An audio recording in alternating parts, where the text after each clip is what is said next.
ওই মনীষ বাবুর এটা তো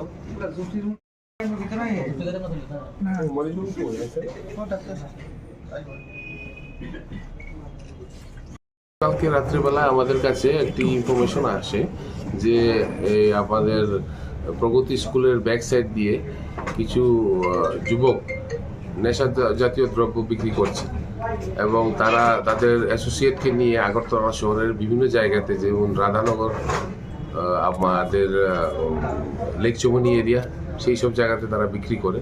সেই মোতাবেক আমাদের ইনফরমেশনকে আমরা আমাদের লিগ্যাল অ্যাকশন নেওয়ার জন্য আমাদের একটা টিম গঠন করা হয়।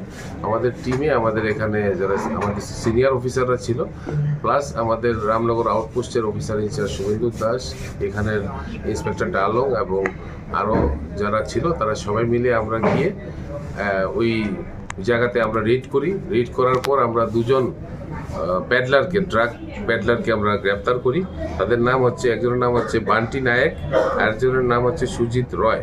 তাদের সঙ্গে আরও অনেকে ছিল, তো কিছু সংখ্যক যারা ছিল তাদের নাম আমরা পেয়েছি। তাদেরকে আমরা খুব দ্রুতই গ্রেপ্তার করব।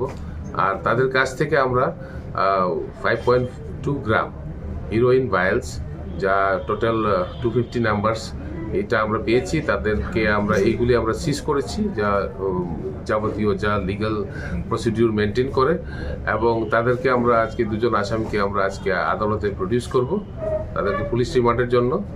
আর তাদের থেকে আমরা অনেক নাম পেয়েছি, অনেক তথ্য পেয়েছি, যারা কোথায় কারা কীভাবে আগরতলা শহরে ঘুরে ঘুরে বাইক দিয়ে বা স্কুটি দিয়ে বিক্রি করছে, বিশেষ করে রাধানগর এরিয়াতে, প্লাস আপনাদের ডিমসাগর এরিয়াতে, লেক চৌমনি এরিয়াতে, কর্নেল চৌমনি এরিয়াতে। সেই সব লোকদেরকে আমরা খুব দ্রুতই গ্রেপ্তার করব। যাদের আটক করেছেন তাদের বাড়ি করতে রাধানগর আবাসনে। কোন জায়গা থেকে আটক করেছেন? তাদেরকে আমরা প্রগতি স্কুলের ব্যাকসাইড থেকে এদিক থেকে আটক করেছি। যে ড্রাগসগুলো পেয়েছেন তার বাজার মূল্য কত হতে পারে?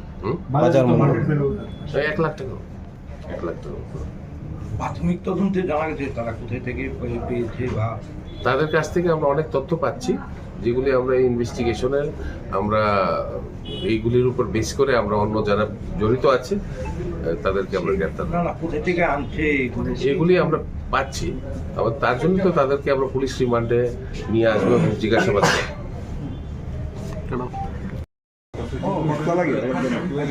সবাই লইতে পারছে রে ভাই, আমরা তো পারছি না, আমরা সিফাত পালাই দিছে।